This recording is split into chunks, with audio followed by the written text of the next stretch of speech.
Hello and good morning दोस्तों। तो आज की न्यूज स्टार्ट करते हैं। हाल ही में किसे विश्व बैंक के आर्थिक सलाहकार पैनल का सदस्य बनाया गया है?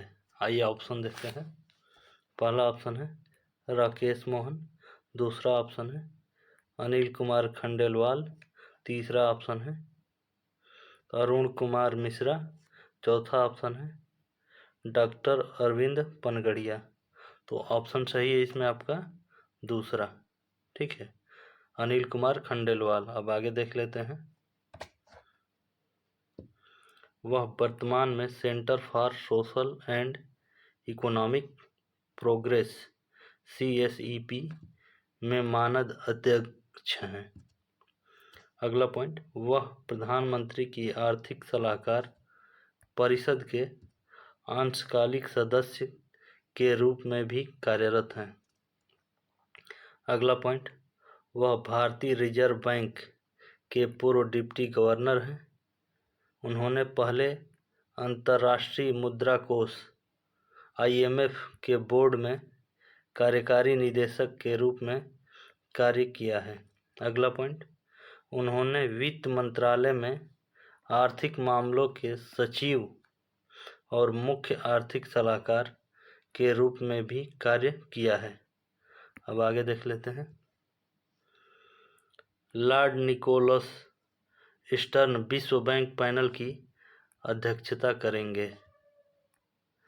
अब आगे देख लेते हैं। विश्व बैंक समूह के मुख्य अर्थशास्त्री इंटरमीडिएट गिल फाइनल की सह अध्यक्षता करेंगे। फाइनल का प्रत्येक सदस्य 2 साल तक काम करेगा। अब आगे देख लेते हैं। अगली न्यूज है, हाल ही में किस देश ने इक्वाडोर के साथ अपने सारे संबंध निलंबित कर दिया है? आइए अब ऑप्शन देखते हैं। ए ऑप्शन है फ्रांस, बी ऑप्शन है मैक्सिको, सी ऑप्शन है अमेरिका और डी ऑप्शन है भारत। तो ऑप्शन सही है इसमें आपका बी। ठीक है, अब आगे देख लेते हैं।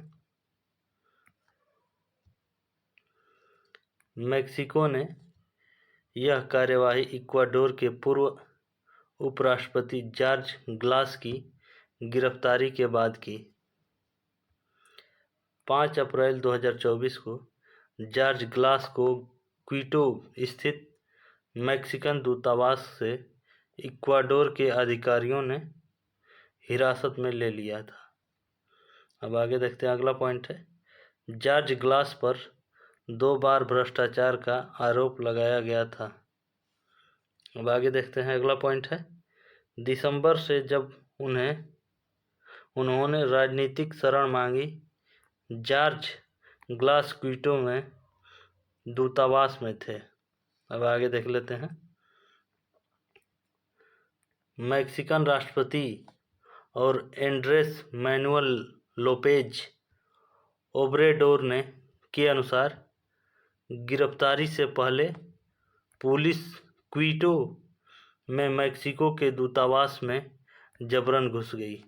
अगला पॉइंट, ग्लास की हिरासत को मैक्सिको के राष्ट्रपति ने एक सत्तावादी कृत्य बताया। अगला पॉइंट, मैक्सिको के राष्ट्रपति ने घोषणा की कि ग्लासस की हिरासत ने मैक्सिकन संप्रभुता और अंतर्राष्ट्रीय कानून दोनों का उल्लंघन किया है।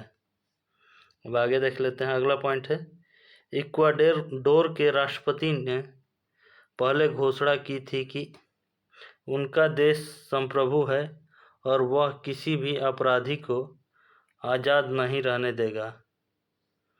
अब आगे देख लेते हैं। अगली न्यूज है, हाल ही में किस राज्य में योग महोत्सव का आयोजन किया गया है? आइए अब ऑप्शन देखते हैं।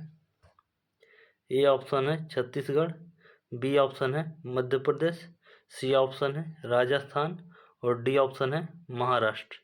तो डी ऑप्शन सही है आपका, महाराष्ट्र। अब आगे देख लेते हैं। इसका आयोजन अंतर्राष्ट्रीय योग दिवस की 75 दिनों की उल्टी गिनती के उपलक्ष्य में किया गया है। अगला पॉइंट, इसका आयोजन Wadia college sports ground Pune Maharashtra में किया गया है। अब आगे देखते हैं, अगला पॉइंट है, इसका आयोजन मोरारजी देसाई राष्ट्रीय योग संस्थान और राष्ट्रीय प्राकृतिक चिकित्सा संस्थान, आयुष मंत्रालय, भारत सरकार द्वारा संयुक्त रूप से किया गया है। अब अगला पॉइंट है, उत्सव के दौरान मोरारजी देसाई राष्ट्रीय योग संस्थान के विशेषज्ञों ने कॉमन योग प्रोटोकॉल का लाइव प्रदर्शन किया। अब आगे देख लेते हैं, सामान्य योग प्रोटोकॉल में स्वस्थ जीवन के लिए सरलतम रूप से सरल और प्रभावी योगाभ्यास शामिल है। अब आगे देख लेते हैं, अगली न्यूज है, भारतीय राष्ट्रीय सहकारी डेयरी फेडरेशन NCDFI ने किसे अपना अध्यक्ष चुना है। आइए अब ऑप्शन देखते हैं। ए ऑप्शन है ईरा सिंघल, बी ऑप्शन है बी साईराम, सी ऑप्शन है मिनेश शाह और डी ऑप्शन है किशोर मकवाना। तो ऑप्शन सही है इसमें आपका सी, मिनेश शाह। अब इसके बारे में जान लेते हैं, NCDFI के बारे में। इसका उद्देश्य समन्वय, नेटवर्किंग और वकालत के माध्यम से डेयरी सहकारी समितियों के कामकाज को सुविधाजनक बनाना है। अगला पॉइंट, इसे दिसंबर 1970 में पंजीकृत किया गया तथा 1984 में इसने सरकारी डेयरी उद्योग के शीर्ष निकाय के रूप में काम करना शुरू किया। अब आगे देख लेते हैं, यह बहुराज्य सहकारी सोसाइटी संशोधन अधिनियम 2023 के प्रावधानों के तहत शासित है। अगला पॉइंट, इसके 20 नियमित सदस्य, 14 सहयोग सदस्य और राष्ट्रीय डेयरी विकास बोर्ड NDDB इसके संस्थागत सदस्य हैं। अब आगे जान लेते हैं इसके बारे में कुछ चीज़ें। और 5 अप्रैल को national cooperative dairy federation of India limited NCDFI ने अपने बोर्ड चुनावों में सर्वसम्मति से डॉक्टर मिनेश शाह को अध्यक्ष चुना। अगला पॉइंट, आनंद जिला कलेक्टर IAS प्रवीण चौधरी, जिन्होंने रिटर्निंग अधिकारी के रूप में कार्य किया, ने चुनाव कराया। अब आगे देख लेते हैं, इससे पहले 4 अप्रैल को NCDFI ने अपनी आम सभा की बैठक में बोर्ड के 8 निदेशकों को निर्विरोध चुना था। अगला पॉइंट, इन निर्वाचित निदेशकों के अलावा NDDB के कार्यकारी निदेशक S रेघुपति NCDFI के बोर्ड में एक नामित निदेशक हैं। अब आगे देखते हैं, अगली न्यूज है, हाल ही में किसे टाटा इंटरनेशनल का प्रबंध निदेशक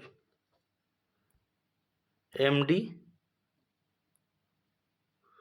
नियुक्त किया गया है। आइए अब ऑप्शन देखते हैं। ठीक है, ऑप्शन देखते हैं। ए ऑप्शन है राजीव सिंघल, बी ऑप्शन है राजीव महर्षि, सी ऑप्शन है राहुल सिंह और डी ऑप्शन है आमिर सुबहानी।